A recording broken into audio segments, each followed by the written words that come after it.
अस्सलाम वालेकुम क्लास। आज जो हमारे पास लेक्चर है वो हमारे पास डायरेक्ट टू इनडायरेक्ट कन्वर्टेड जो है असर्टिव सेंटेंस मैं पढ़ा भी चुकी हूँ, लेकिन असर्टिव सेंटेंस जो है हमारे पास डायरेक्ट इनडायरेक्ट में कैसे काम करता है इसके बारे में हमने, और हमारे पास असर्टिव सेंटेंसेस का काम क्या होता है डायरेक्ट टू इनडायरेक्ट में, इसको हम आज डिटेल से पढ़ेंगे और इस पे वर्क करेंगे और इसके बारे में पहचान करेंगे। जो हमारे पास असर्टिव सेंटेंस है ये होता क्या है, फिर इसके बाद हम डायरेक्ट टू इनडायरेक्ट में देखेंगे।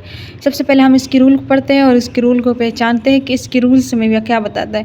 असर्टिव सेंटेंस की रूल्स देखें, it is a simple statement. ये हमारे पास एक सादा स्टेटमेंट होती है, यानी एक सादा line. News are the information, यानी ख़बर देने वाली वो लाइन जो हमें क्या करती है, इंफॉर्मेशन देती है। और दूसरा यहाँ पर है, इट में बी अ पॉजिटिव और नेगेटिव, शायद चाहे वो नेगेटिव के थ्रू पर हो चाहे वो पॉजिटिव के थ्रू पर हो, लेकिन हमें इंफॉर्मेशन उससे मिल रहा हो तो उसको हम क्या कहेंगे, असर्टिव सेंटेंस।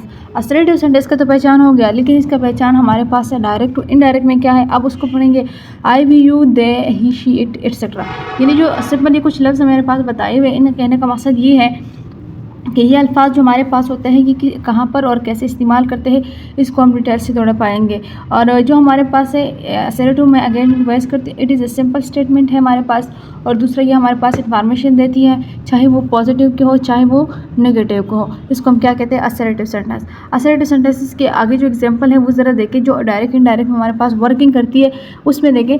जो डायरेक्ट इनडायरेक्ट में वर्क कर रही है, ही सेड टू मी, उसने मुझे कहा, I am waiting for you, मैं आपका वेट कर रहा था। जब इसको कन्वर्ट किया जाता है सेंटेंसेस को, तो रूल आपको पता है कि सेड टू को टोल्ड में किया जाता है, लेकिन जो यहाँ सेंटेंसेस चेंज की गई है वो देखें। ही टोल्ड मी, उसने मुझे बताया, that he was waiting for you, वो तुम्हारा इंतजार कर रही थी। ये जो आपके पास प्रेजेंट था यहाँ तो पास्ट में कन्वर्ट हुआ, यहाँ पर हमारे पास टोल्ड चेंज हुआ, यहाँ दैट लगा हुआ काम के लिहाज से, और वास को चेंज कर दिया। क्लास मैंने आपको ये बताया था जब वर्ब की फोर्थ फॉर्म ऑफ इस्तेमाल होगी सेंटेंसेस में और साथ में आपके पास आई का जिक्र होगा, तो ये आई जो है वो कन्वर्ट हो जाता है वास में। और वास इसलिए कन्वर्ट होता है क्योंकि वास में हमारे पास जो है पास्ट में जिक्र कर दिया जाता है। अब जो सेकंड एग्जांपल है वो देखा, ही सेड टू मी, उसने मुझे कहा, I did not to take tea, तुम जो है चाय क्यों नहीं चाय नहीं पीती हो। तो आगे देखे, I he told me, sentences convert हो गए, दैट आ गया, ही हैड क्यों चेंज हुआ, क्योंकि मैंने कहा था जब भी आपके पास डू या डज इसके अलावा कोई भी चीज़ आएगा उसको हम third form of the verb देंगे, तो यहाँ इसमें उन्होंने third form of the verb दे दिया। बाकी सेंटेंस वैसे के वैसे हैं। क्लास असर्टिव सेंटेंसेस बाकी सेंटेंसेस की तरह है, लेकिन इसकी पहचान यही है कि इन्फॉर्मेशन देती है। इन्फॉर्मेशन की किस तरह देती है, आपके पास जो भी सेंटेंसेस है, जो भी बात की जाती है वो आपके पास इन्फॉर्मेशन है। आपको पता हो ना हो उस चीज़ के बारे में और आप उससे इसके बारे में पूछते तो ये आपके पास क्या होता है, ये आपके पास इन्फॉर्मेशन है, या आप असर्टिव सेंटेंस उसे कह सकते हैं।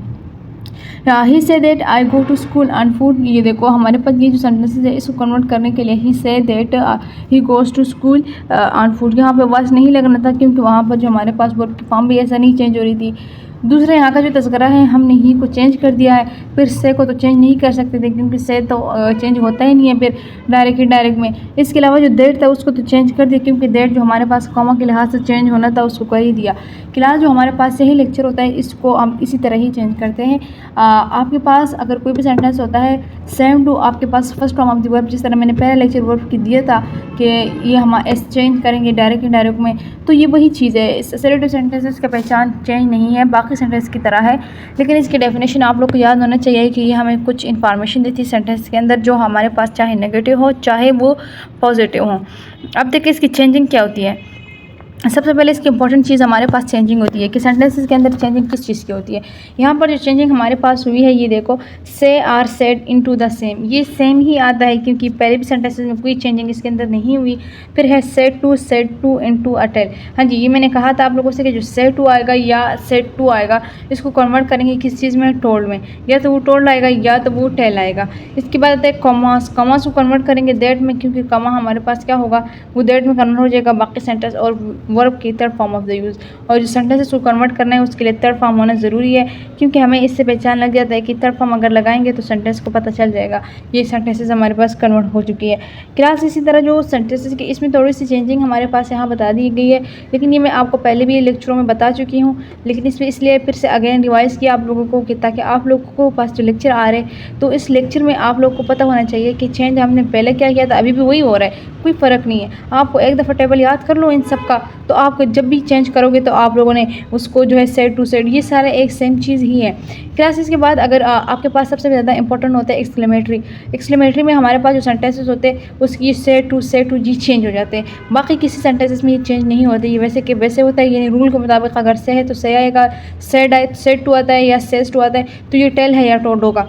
क्लास इसी तरह एक्सक्लेमेटरी सेंटेंसेस भी मैं लैंग्वेज चुकी हूँ आप लोगों के पास, तो आप देख लीजिएगा उसे एक दफ़ा, उसमें थोड़ा चेंजिंग है बाकी सेंटेंसेस के हवाला से। आगे नेक्स्ट देखिए, मैंने आपको एग्जांपल देना था लेकिन क्लास एग्जांपल इसलिए नहीं दिया, ये सेंटेंसेस जो थे ये सैम्पल थे क्योंकि इसके ऊपर आपने बहुत सारे एग्जांपल कर चुके हो और आई होप कि आप उस लेक्चर को भी डिलीवर कर चुके होंगे। तो ये जो था सेम था, इसलिए मैंने इसके ऊपर कोई लेक्चर जो है यानी एक्सरसाइज आपको नहीं दिया, और साथ में आप लोगों के पास कोई भी काम जो है यही सिर्फ दोबारा रिवाइज़ करने के कहूँगी कि आप जो है जो पढ़ा हुआ है उन सबको दोबारा रिवाइज़ करें और उन्हें एक दफ़ा उस पर काम करें। क्लास अगर मेरा लेक्चर आप लोग को समझ आ रहा है तो फेलो के साथ शेयर करवाते जाए। और क्लास अल्लाह फमान।